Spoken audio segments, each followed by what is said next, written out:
My family mocked me at a dinner I paid for, calling me the black sheep. So I had all their cars towed and sold our family heirloom. Now they're begging to meet. But I've already made my decision at a family dinner I organized and paid for. My sister stood up and announced, "Let's toast to the black sheep who finally did something right, paying for dinner."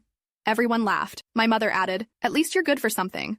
I smiled, excused myself to the bathroom, and made a quick phone call. 20 minutes later, a tow truck arrived and removed all their cars. When they called frantically, I just texted, "Black sheep don't owe white wolves anything. Now they're begging to meet, but I've already sold the family heirloom they entrusted to me." You know that moment when you're sitting there, surrounded by family, and you suddenly realize you've been taking their crap for like your entire life? That was me last Saturday at Maggiano's, picking at my chicken parm while my so-called family tore into me like it was their God-given right.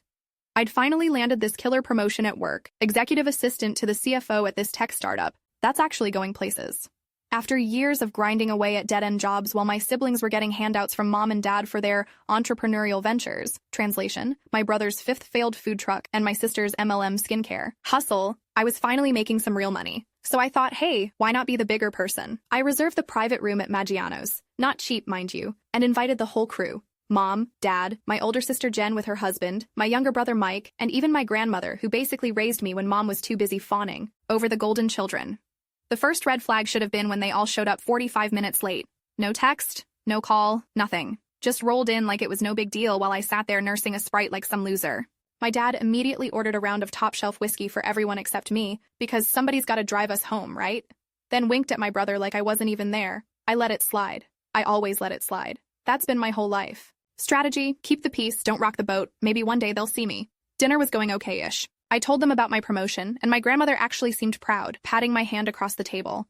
But then my sister Jen, rocking her Lululemon outfit that probably cost more than my rent, stands up with her Cosmo and goes, "Let's toast to the black sheep who finally did something right, paying for dinner." Everyone laughed, like, not just a little chuckle. Full-on belly laughs like it was the funniest joke they'd ever heard. Then my mother, sipping her 3rd glass of cab, adds, with this fake sweet smile, "At least you're good for something." I sat there frozen while they clinked glasses over my head. 20 years of this treatment flashed before my eyes, being left out of family vacations because there wasn't enough room, but somehow the neighbor's kid could come, getting socks for Christmas while my siblings got iPads, having to work 2 jobs through college while they got full rides from our parents. But the real kicker? 6 months ago, my grandmother had entrusted me, not my successful siblings, with our family's heirloom jewelry set that had been passed down for generations. It was this gorgeous vintage pearl and diamond necklace with matching earrings that had belonged to my great-grandmother who came over from Ireland, worth about $25K according to the appraisal I secretly got. My grandmother had pulled me aside at Easter and pressed the velvet box into my hands, whispering that I was the only one responsible enough to care for it. My family didn't know she'd given it to me.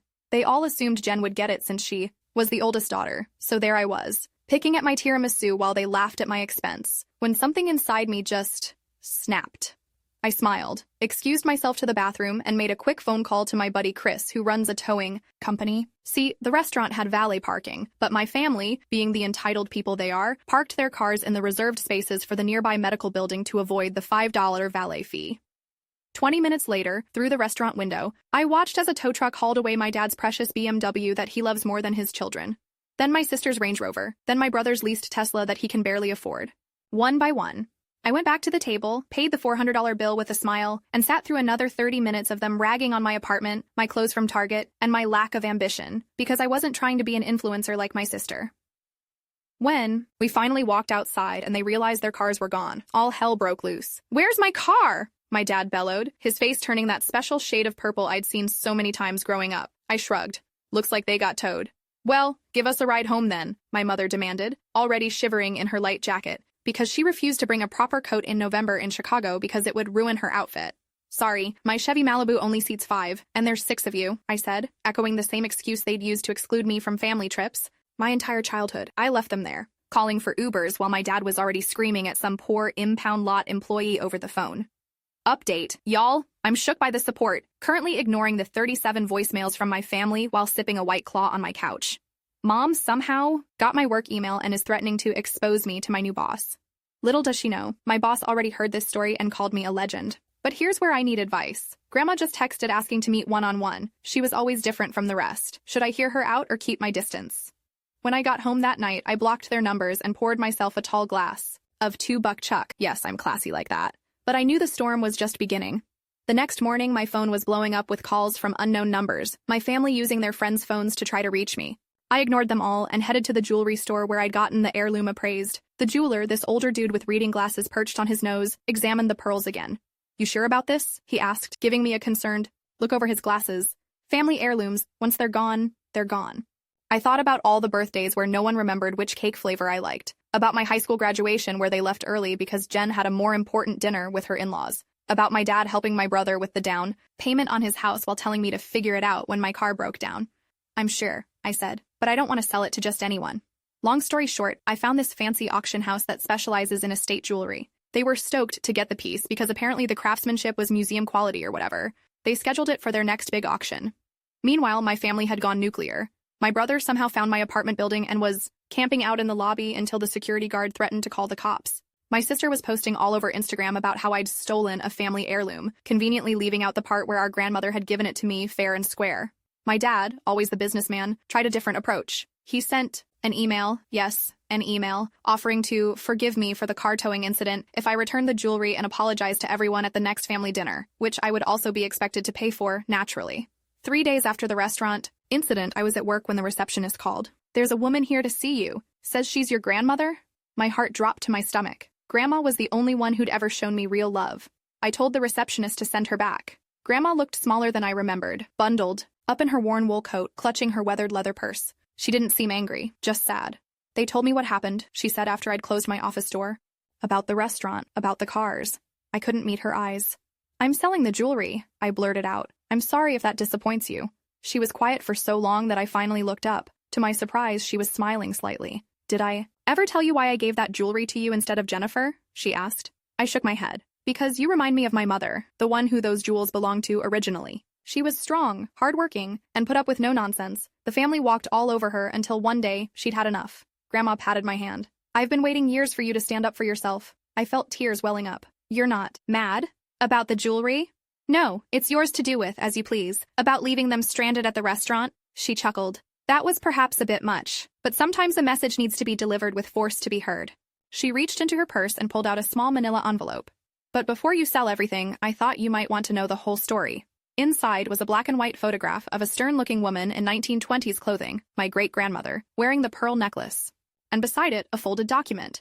"That's her journal," Grandma said. "The real family heirloom. The jewelry was just the bait. I knew they'd all focus on the shiny thing with monetary value. But this," she tapped the journal, "this is our history. Your history." I opened it carefully. The handwriting was delicate but firm, dated April 1924.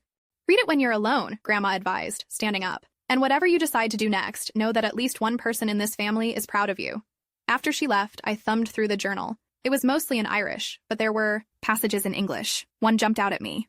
"Today I sold my husband's prize pocket watch while he was at the pub. He'd gambled away our rent money again, and the children were hungry. With the money, I bought food for a week, and these pearl earrings that caught my eye in the pawn shop window. My first possession that is truly mine. Let him rage. Some treasures are worth the storm." That night, I called the auction house and modified my consignment. I was keeping the earrings. Update. What up, Reddit fam? While my family keeps bombarding me with guilt trips, I found my great-grandma's journal, and it's basically a 1920s version of our petty revenge. Turns out standing up for yourself runs in the family. I've decided to keep the earrings as my personal reminder, but the necklace is still headed for auction. The kicker? Just found out my parents took out a loan against their house to help my brother with his mortgage. Now they're panicking about making payments. Am I wrong for feeling zero sympathy after how they treated me? The auction was scheduled for Saturday. By Thursday, word had gotten back to my family that the jewelry was going on the block. That's when things got really ugly. My sister showed up at my workplace again, this time making it past reception by claiming she was delivering lunch. She cornered me in the break room, her eyes red from crying, or more likely from the strategic tears she'd always been able to summon on command. "You can't sell Nana's jewelry," she hissed, keeping her voice low as my coworkers pretended not to eavesdrop. "That's meant to stay in the family, to go to me when I have a daughter." I took a bite of my sandwich. Funny how nobody cared about staying in the family when I wasn't invited to your baby gender reveal party. Her face flushed. That was different. We only had limited space and I wasn't important enough. Story of my life. I gathered my lunch. Grandma gave the jewelry to me, not you. And unlike the rest of you, I respect her choices. Mom and Dad are beside themselves, she continued, following me as I tried to walk away. Dad's blood pressure is through the roof. Is that what you want? To send him to an early grave? Classic manipulation tactic. I'd seen it a million times. What I want, I said, turning to face her, is to be treated like I matter. Like I'm not just the family ATM or punching bag. But it's too late for that now. Her expression hardened. If you do this, you're not family anymore. You understand that, right? For the first time in my life, those words didn't terrify me. I stopped being family to you guys a long time ago, I replied. You just never noticed because I was still useful. Saturday morning dawned bright and clear. I dressed carefully in a simple black dress I'd splurged on at Nordstrom Rack. Nothing fancy, but nicer than anything my family had seen me in before.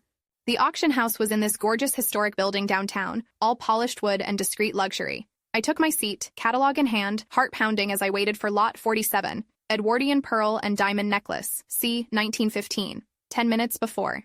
The auction began. I sensed rather than saw them enter. My parents, sister, and brother, looking wildly out of place despite their designer clothes. They spotted me immediately but were stopped by security when they tried to approach. Apparently, the auction house took my concerns about potential bidding interference seriously. My father was gesturing angrily, my mother was doing her best wounded gazelle impression, my sister was furiously texting, probably trashing me on social media, and my brother just looked confused as usual. The auctioneer began.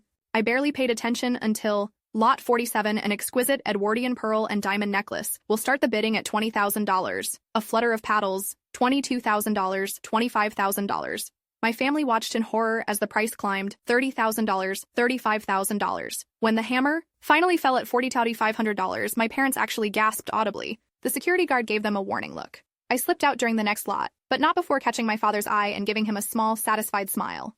Outside, I took a deep breath of the crisp autumn air, feeling lighter than I had in years. My phone buzzed with a text from an unknown number. My brother, apparently. Do you have any idea what you've done? Mom and Dad took out a second mortgage on their house to help me with my business. They were counting on that necklace to help pay it off when Grandma passed. You've ruined everything. I laughed out loud, startling a pigeon. Of course they had. Of course they were still financially supporting my 32-year-old brother's harebrained schemes while telling me to pull myself up by my bootstraps. I didn't respond. Instead, I texted my grandmother. It's done. Had dinner with my friend last night?